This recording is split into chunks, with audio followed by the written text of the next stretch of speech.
Does size matter? Does size matter? You're a girl. Or is it the motion in the ocean? Okay, you're done. You okay with your hair like this? I'm perfectly fine. Okay. You don't look good?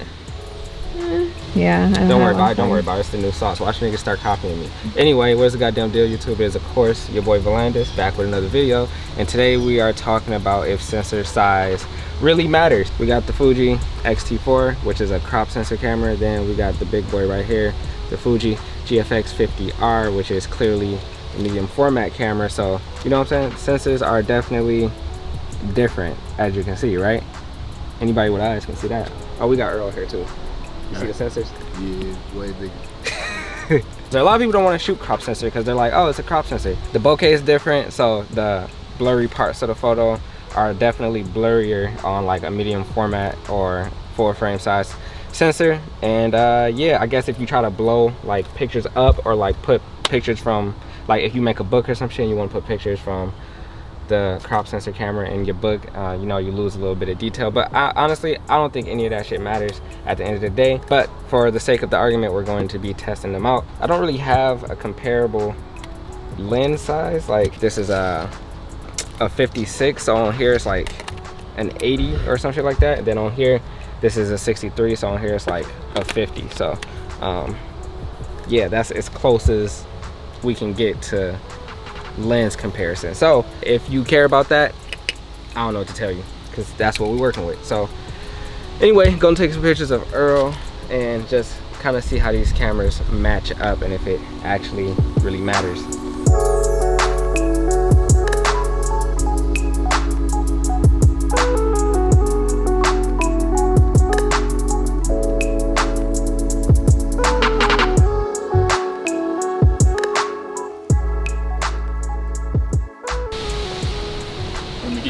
Okay, I'll take the bag. There's a gun in this bag.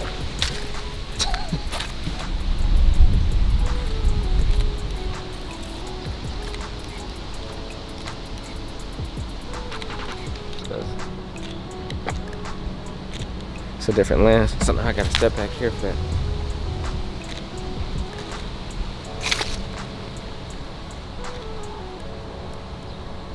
I just felt like the medium format one, like, just retains information a lot better. Probably because, you know, sensors larger. I don't know. I'm not a photographer or nothing, or a scientist, but you know, just my observation.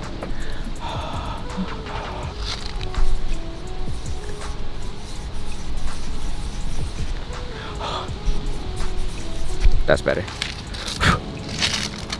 Looks better now. Yeah, you look good.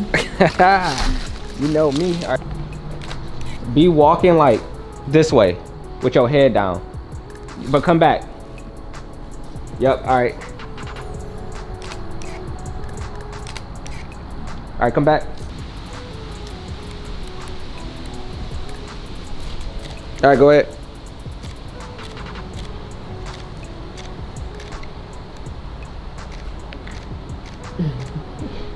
He's doing great.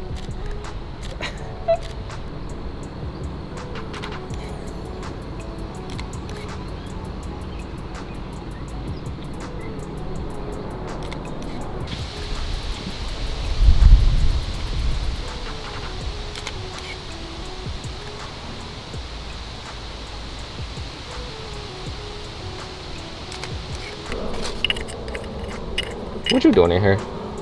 Today ain't got nothing to do about. Today ain't got nothing to do with him. Yet he still came. Look selfish. Think everything about him. The world don't revolve around you. Even though you think it does. What's wrong with him? Hold it up a little bit. Yep.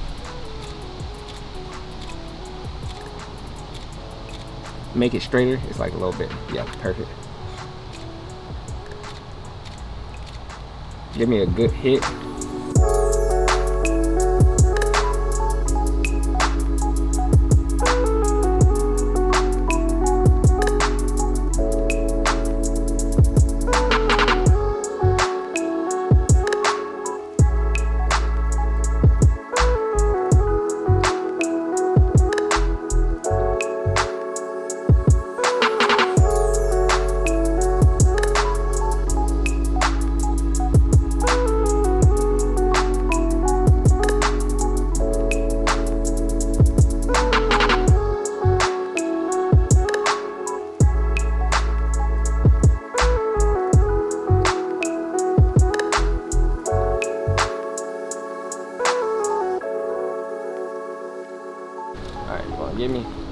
What you want me to say?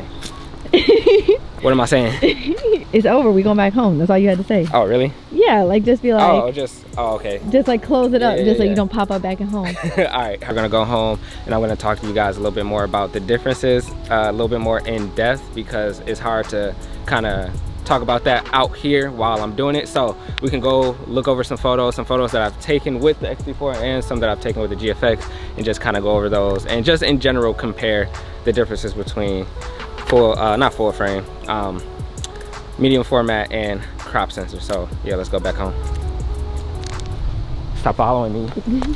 All right, so it is a couple of days later, but that's not the point. Let's get straight into what we're talking about. Crop sensor versus medium format, and what the difference is and if it's really that important. Now, first of all, to understand what these things mean and like how they work and why they work the way they need to work, I need to explain to you guys what, you know what I'm saying, these crop factors are first of all. So everything needs a base and something and a reference to start from. And in the photography world, the reference is a piece of 135 film. And in the digital world, it is full frame, which this camera that we're filming on is. So full frame sensors are the same size of this film. So 35 millimeter is practically what we go off of. So the crop factor on this camera is 1.5, and that's mainly what crop factors are on most crop sensor cameras. I think on some Canon cameras it's 1.6, which basically means that it's zoomed in. It has a crop sensor of 1.5 from full frame, so that means it's zoomed in times 1.5. A full frame camera has a crop factor of 1, which means it doesn't have a crop factor, so anything times itself stays the same. So 16 millimeter on a full frame camera is 16 millimeters, whereas 16 millimeters on a crop sensor camera is 24 millimeters, and then so on and so on. On my 6x7 camera, the crop factor is 0.5, so it goes backwards. So a 50 millimeter on a medium format camera would be roughly 25, not even roughly, it would be 25 millimeters. And then on this camera, it has a crop factor of, I think, 0.79. So on this camera, say this 63 millimeter lens is roughly a 50 millimeter. But if you want to do the math directly, it's like 49.77 millimeters. So to get that out the way, these sensors are clearly larger and bigger, and with them being larger and bigger comes some drawbacks and some pros. So first of all, the pros to shooting with a medium format camera, this is a 4x3